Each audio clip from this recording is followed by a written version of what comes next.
A federal judge just unloads on Bob Mueller's legal team, suggesting that they're lying and only out to get Trump. Does that sound familiar? District Judge T.S. Ellis is hearing the case against former Trump campaign manager Paul Manafort in the Eastern District of Virginia. And in court today, he blasted the special counsel's legal team, questioning their motives and even their honesty. Ellis told prosecutors, "You don't really care about Mr. Manafort.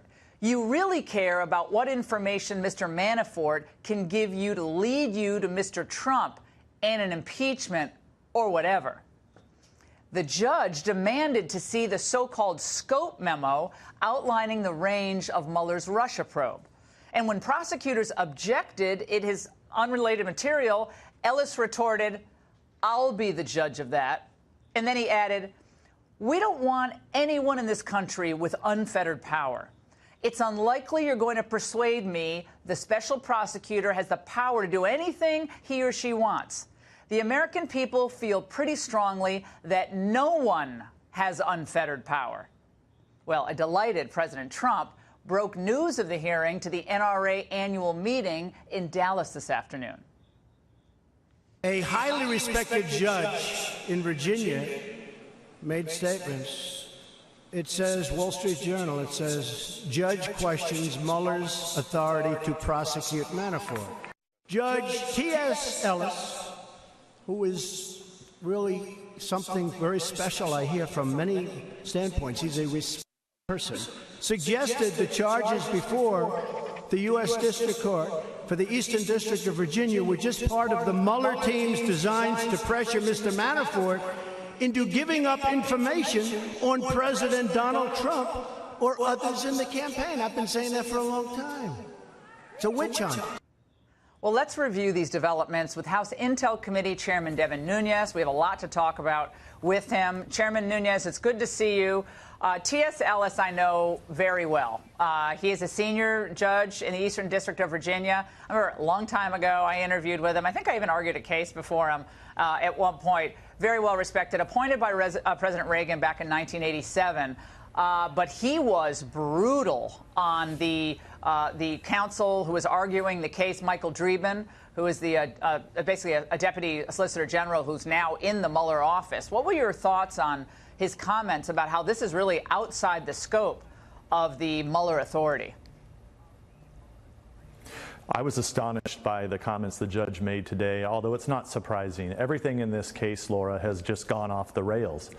There's not a day that goes by that something new, crazy, doesn't break. You know, finally, just today, we were able to get the 2 pages that we needed, that we now know that Comey and McCabe did in fact say that General Flynn, the agents that interviewed General Flynn didn't think he was lying. Now, we listened to Mr. Comey over the last 3 weeks run around saying just the opposite. So you have the judge saying that they're lying, that the Mueller team's lying. You now have the case where we now know that Mr. Comey has been lying out there publicly. This continues to just, I think, it's bewildering, quite frankly. Now, Congressman, Jim Comey basically decided to override the agents, including Peter Strzok, who, we focus on Strzok's texts with Lisa Page and maybe as an animus against President Trump. But I believe, unless I'm wrong, I believe Peter Strzok was one of the agents who interviewed Mike Flynn. And we had heard this from some time, now confirmed that Mike Flynn didn't lie. At least it was up to them, meaning poor Mike Flynn, they had twisted the screws on him to plead guilty to a false statement in order to, like a lot of people do, save their family, save their whatever money they have left. And meanwhile, Comey's going around saying, oh, no, he lied. And this is, it's wild. Why would he override the agent? That's my question. Well, look, this isn't new news to us on the Intelligence Committee. This has been the problem of all these issues that they keep classified from the American people. So we knew this very shortly after the interview took place. The interview where the FBI agents went into the White House and interviewed Mr. Flynn. Shortly after that, Mr. Comey comes and briefs us. That's on the record. I know he also briefed other committees. So on the record, we knew what Mr. Comey said. We had the transcripts. We have been fighting with the Department of Justice and the FBI for 6 weeks to release this information to the American people. We finally have it tonight, late on a Friday night. This is totally unacceptable. You have the judge from this morning. This is just continued ridiculous behavior. It's like they just want to keep digging, and the American people are beginning to understand that the Department of Justice and the FBI have major problems. I have no idea how they can investigate themselves, but evidently they continue to believe they can. But they have so many more documents that they have to provide to us that we needed like yesterday, and I hate to have to continue to come out publicly and talk about this, that we are still missing documents important to our investigation. Yeah, let's remind everyone. A few weeks ago, you were on the show. I believe it was a Friday night, if my memory serves me correct. Maybe it was a Thursday night. And you essentially threatened Rod Rosenstein with contempt of Congress or impeachment if the underlying document, the computer document that authorized the probe of the spying on Carter Page, surveillance on Carter Page, wasn't released.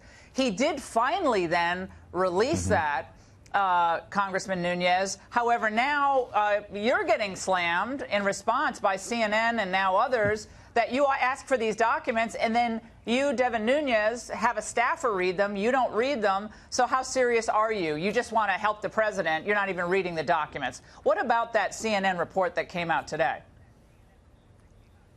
Yeah, so look, I enjoy being attacked. The first thing I will tell you is whatever CNN and the New York Times write or talk about, I don't read their information. I will tell you that. We're not going to get into the specifics about how we conduct our investigation, but I will tell you, Laura, and I've said this numerous times on your show and others, is that Mr. Gowdy is our lead investigator. Mr. Gowdy is the one who reviews all the initial documents with our investigators. I'm not going to get into the processes that we use, but as the chairman of the committee, when they need documents, they come to me. We use the power that we have vested in us by the Constitution to try to force the Department of Justice and the FBI to comply with these document requests. I know, but you can see the criticism, Congressman. I'm trying to help you. Yeah, I'm trying to help our viewers understand this, though. When they come after you and say, Nunes is getting these documents, I think a lot of people want you to have these documents, then you don't read them, it opens you up to criticism. So, I mean, I don't understand why it compromises the investigation for you to say, I read the documents that are necessary to do this investigation, and I consult with my staff on the, on the primary documents, but I read them. So I don't understand why your reluctance to say whether you read them or don't read them. I don't get that. Well, look, this is, first of all, what they're talking about there in that is it's a page and a half. What specifically we were looking for in that, as you may remember, is we're investigating the State Department. We are looking for any official intelligence that came across through the Five Eyes channels. That's what we were looking for. That was not in the document. So at this point, we have other lines of inquiry that we're going down. We have a subpoena out there, and so this is why we can play process games all the time, but all day long. But at the end of the day here, we continue to have our investigation blocked. We continue to have to deal with the disinformation campaigns. Well, and this is what the left always does. Just so, I mean, everyone who watches this show understands, because they've done it to me. They've tried to. When you're effective and when you're holding people accountable, and if you're conservative or if you've ever supported the president, you are a target. And so that's why, all the articles floating around about you and Paul Ryan should take you off the committee. That was a couple of weeks ago. It's predictable. I want to read for you a comment by Eric Lichtblau about what's happened to the FBI. He said, many view Trump's attacks as self-serving. He's called the renowned agency an embarrassment to our country and its investigations of his business and political dealings as a witch hunt. But as much as the Bureau's roughly 14,000 special agents might like to tune out the news, internal and external reports have found lapses throughout the agency, and longtime observers looking past the partisan haze see a troubling picture. Something really is wrong at the FBI. Now, that's not Devin Nunes saying that. That is Lichtblau saying it. Yeah, this is what I've actually conveyed this to Director Wray. He has a tough job to do. He needs to clean the place up. I've said this also publicly. We don't see a systemic problem out in the field with field agents or with people overseas that are doing very difficult work trying to track down terrorists and other bad guys.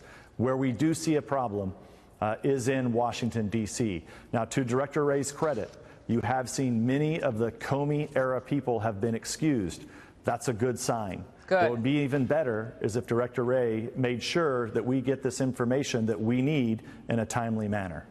Congressman, thank you so much for joining us tonight. We really appreciate it.